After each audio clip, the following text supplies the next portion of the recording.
بسم اللہ الرحمن الرحیم۔ حضرت موسیٰ بن عقبہ رضی اللہ تعالیٰ عنہ سے مروی ہے، انہوں نے کہا میں نے سالم بن عبداللہ بن عمر کو دیکھا، وہ مکہ مدینہ کے رستے میں کئی جگہوں کو ڈھونڈ کر وہاں نماز پڑھتے اور کہتے کہ ان کے والد عبداللہ بن عمر رضی اللہ تعالیٰ عنہ وہاں نماز پڑھا کرتے تھے، اور عبداللہ بن عمر رضی اللہ تعالیٰ عنہ نے نبی صلی اللہ علیہ وآلہ وسلم کو ان مقاموں میں نماز پڑھتے ہوئے دیکھا۔ حضرت موسیٰ بن عقبہ نے کہا مجھ سے نافع نے بیان کیا، انہوں نے حضرت ابن عمر رضی اللہ تعالیٰ عنہ سے کہ وہ ان مقاموں میں نماز پڑھا کرتے تھے، اور میں نے سالم سے ان مقاموں کو پوچھا تو انہوں نے سارے وہی مقام بتلائے جو نافع نے کہے تھے، صرف شرف الروحہ کی مسجد میں دونوں نے اختلاف کیا۔ حضرت عبداللہ بن عباس رضی اللہ تعالیٰ عنہ نے کہا میں ایک گدھی پر سوار ہو کر آیا،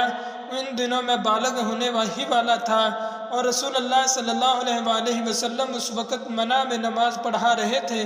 لیکن دیوار آپ صلی اللہ علیہ وآلہ وسلم کے سامنے نہ تھی۔ میں صف کے بعض حصے سے گزر کر سواری سے اترا اور گدھی کو چرنے کے لیے چھوڑ دیا اور صف میں داخل ہو گیا، اس پر کسی نے مجھ پر اعتراض نہیں کیا۔ حضرت عبداللہ بن عمر رضی اللہ تعالیٰ عنہ سے روایت ہے کہ رسول اللہ صلی اللہ علیہ وآلہ وسلم جب عید کے دن نماز کے لیے نکلتے تو نیزہ برچھا کو گاڑنے کا حکم دیتے، برچھا آپ صلی اللہ علیہ وآلہ وسلم کے سامنے گاڑا جاتا،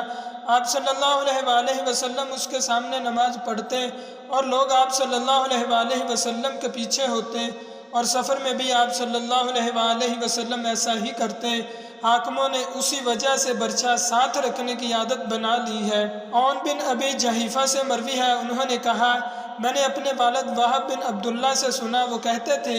نبی صلی اللہ علیہ وآلہ وسلم نے بطحا میں لوگوں کو نماز پڑھائی اور آپ صلی اللہ علیہ وآلہ وسلم کے سامنے برچھی گاڑی ہوئی تھی۔ آپ صلی اللہ علیہ وآلہ وسلم نے سفر کی وجہ سے ظہر کی 2 رکعتیں اور عصر کی 2 رکعتیں پڑھیں۔